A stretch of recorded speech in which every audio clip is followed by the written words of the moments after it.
de la commission de la CEDEAO seront tenus le 22 mai 2025 à Bamako, République du Mali. Au cours de ces échanges, les deux parties ont adopté le relevé des conclusions des consultations en vue du lancement des négociations entre l'AES et la CEDEAO. Elles ont abordé les questions importantes relatives aux aspects politiques, diplomatiques, administratifs et institutionnels, juridiques, sécuritaires et le développement économique et social. Les deux parties ont rappelé la volonté des chefs d'État de la sous-région de privilégier l'intérêt supérieur des populations ouest-africaines en sauvegardant les acquis de l'intégration sous-régionale, notamment la libre circulation des personnes et des biens jusqu'à la conclusion des nouveaux accords. Les parties ont exprimé une préoccupation commune sur la situation sécuritaire et sont convenues de l'urgence de travailler à créer les conditions nécessaires à une coopération efficace dans le cadre de la lutte contre le terrorisme. Les deux parties ont salué l'esprit de fraternité et de responsabilité qui a animé ces premiers échanges directs et sont convenus de les poursuivre guidés en permanence par les intérêts des populations ouest-africaines. xam nga loolu. mooy. CEDEAO. waaw ak AES. tàmbale nañ di waxtaan. ah loolu de lu baax la. lu ma leen waxoon. waaw neewoon nga Sonko moo nekk ci relation. Diomaye nekk le président Diomaye nekk ci diplomatie. ma ne leen bu ngeen yeewoo dégg ne bu ngeen yeewoo dégg ne AES ak CEDEAO ñu ngi waxtaan. bu mu leen bett waaw parce que tailleur yi ñawkat yee fa jaar dañuy ñaw. aca maas yeggali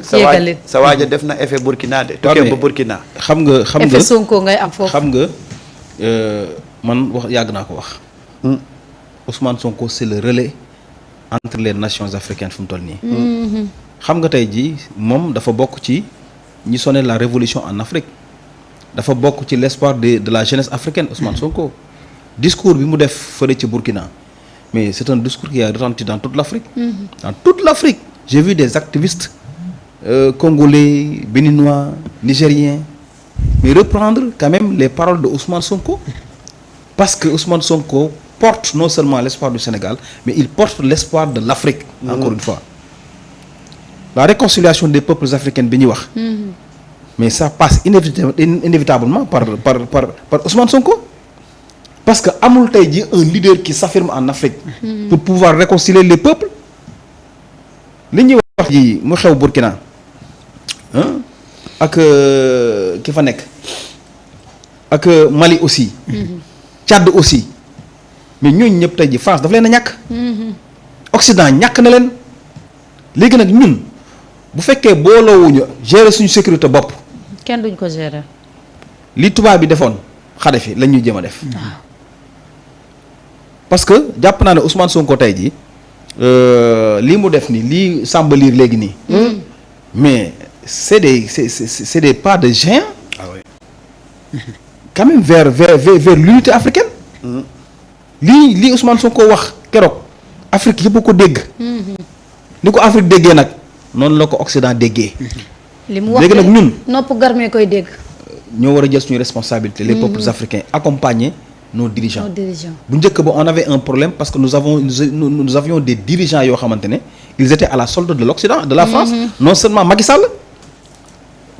le président Macky Sall bi fi nekkoon mais ñëpp xam nañ ne mais intérêt France la daan topp Occident yi ñoo ko daan dëggal muy def bu demee Europe da daan tàllal loxo ñii ñëwuñu pour yalwaan dañu ñëw jël li ñu moom la liberté ça se négocie pas ça s'arrache on a des souverainistes des panafricanistes des dirigeants qui aiment l'Afrique comme Ousmane Sonko Ousmane Sonko lu ñu koy xoolee Burkina mais comme Thomas Sankara comme Julius Nyerere comme Mamadou Dia y a des gens yoo xamante ne tey jii jàpp naa ne Ousmane Sonko effet bii muy def nii neexul tubaab bi de déedéet moo tax gars yi war a booloo gaaw doon benn bloc gérer seen sécurité ci Sahel bi neexul sax parce que terrorisme bi ñuy wax ñoom ñoo koy indi yeneen ni ñoom ñoo koy indi te nag il est temps que ñun ñu xam ne ñu am je le dis su ma koy wax tu ñaan Mass dafa bëgg Ousmane Sonko non tu question foofu loolu man dama gis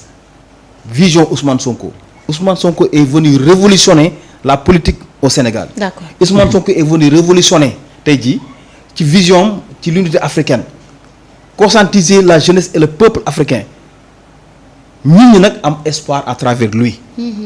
moo tax jàpp naa ne lii c'est une bonne chose pour ñu mën a pour ñu mën a daje. peuple yi ànd ñu signé ay accords yoo xamante ne tey jii dañ ci exclure Occident mën ko gérer suñu bopp. door génneel communiqué bi. door ne ko fànn gaa yi xool ko. li neexul Occident yi rek moo naqadi sénégalais yi bañ seen réew bañ seen bopp. même la rek. mais loolu day am toujours effet bi. xam nga effet bi des fois bon xataraayu. pour ñu léegi nag gaa yi dinañ doog a comprendre. ñu doon wax ne warul dem Burkina. ñu doon wax warul dem Burkina danañ comprendre. xam nga ni ku nekk da ngay réfléchir fi sa xam-xam toll. dafa am ñoo xam ne amuñu xam-xamu géopolitique. xam nga xam-xamu lan lañ am. dàgg sant. Abdou Nguer dem na seeti ko Karim mu ngi fële ci ba yooyu lañ fi nekkee rek ñooñu nag bu ñu bëggee dugg ci géopolitique ay waxu dof rek la ñuy wax. dëgg la de Mansour ma bàyyi la nga joxe sa xalaat yow tam mu doon information bu am solo aussi ça montre que ni. li nga xam ne moom la suñu président yi tamit di dox lu am solo la au niveau de la sous-région. oui dafa doon lu am solo et puis dama yàgg di wax que ne boo amee ay héros ci sa biir réew da nga leen koy nangul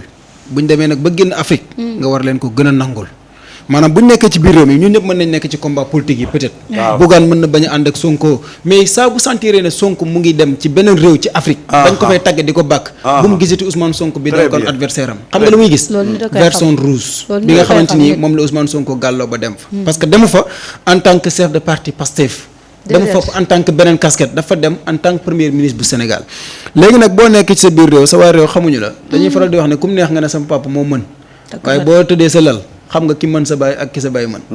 mais ku nekk xam na ne Afrique waxtu wii ñu toll guddi yii ñu toll réew bu nekk ci Afrique nee nga ngéej am président bu mel ni Bassirou Diomaye Diakhar Faye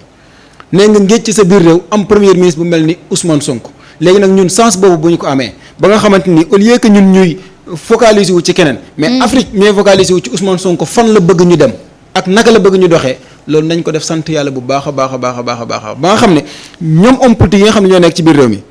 toujours da ngay gis ne fi ñuy dëkkale Ousmane Sonko ni ñu koy dessiné ak li ko Afrique di dessiné da nga naan xanaa ñaari Ousmane Sonko moo am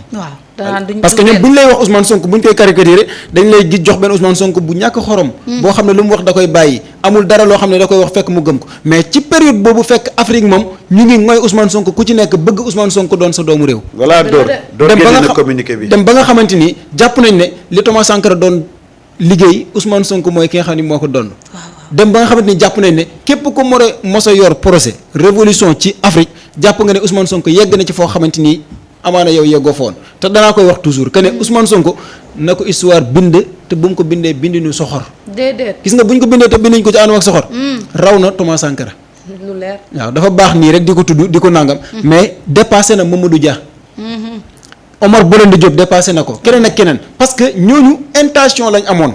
mais amaana amuñu woon peuple bu leen accompagner ba ñu mën a réussir seen mission. mais Ousmane Sonko nag liggéey bi mu def ba yee peuple am ba bi mu jógee pour def révolution peuple bi ànd ak moom ba nga xamante ni li tëwoon Thomas Sankara moom am na ko jàpp naa ne bu ko amee kon war nañoo xam ne du moromu Thomas Sankara amaana nag ñu bëree bëri dañu bëgg jël histoire introsé ba jàpp ne tey du dara mais ëllëg ginnaaw ëllëg jàpp naa ne fu ñuy waxeeti Ousmane Sonko dinañ fàtte Thomas Sankara parce que li mu réalisé Thomas Sankara yeggutoon ci bi may da ngay xool démb rek ki toog ne day diir mbagg Ousmane ki toog ne da koy diir bi may jël question bi sànq yaa ngi nekkoon ci dialogue bi xam nga dialogue bi ak ni mu demee rek moo lay expliquer ne régime bi ak ñi ko incarné ba léegi ñu dëkkal ci biir réew mi xamaguñ leen xam nga koo xam ne bu demee Burkina Faso ñu jox ko cër bi ñu ko jox ba mën a boole AIS ak CEDEAO mais kooku bu toogee ci biir réew mi ne la yow parti politique képp nga yow as parti politique boo xamante ni tekkiwul dara ñëwal ñu waxtaan nga toog di am loolu layam-layami bëggoo sa réew xam nga par exemple démb maa ngi koy wax doyen Samb ma ne ko dialogue bi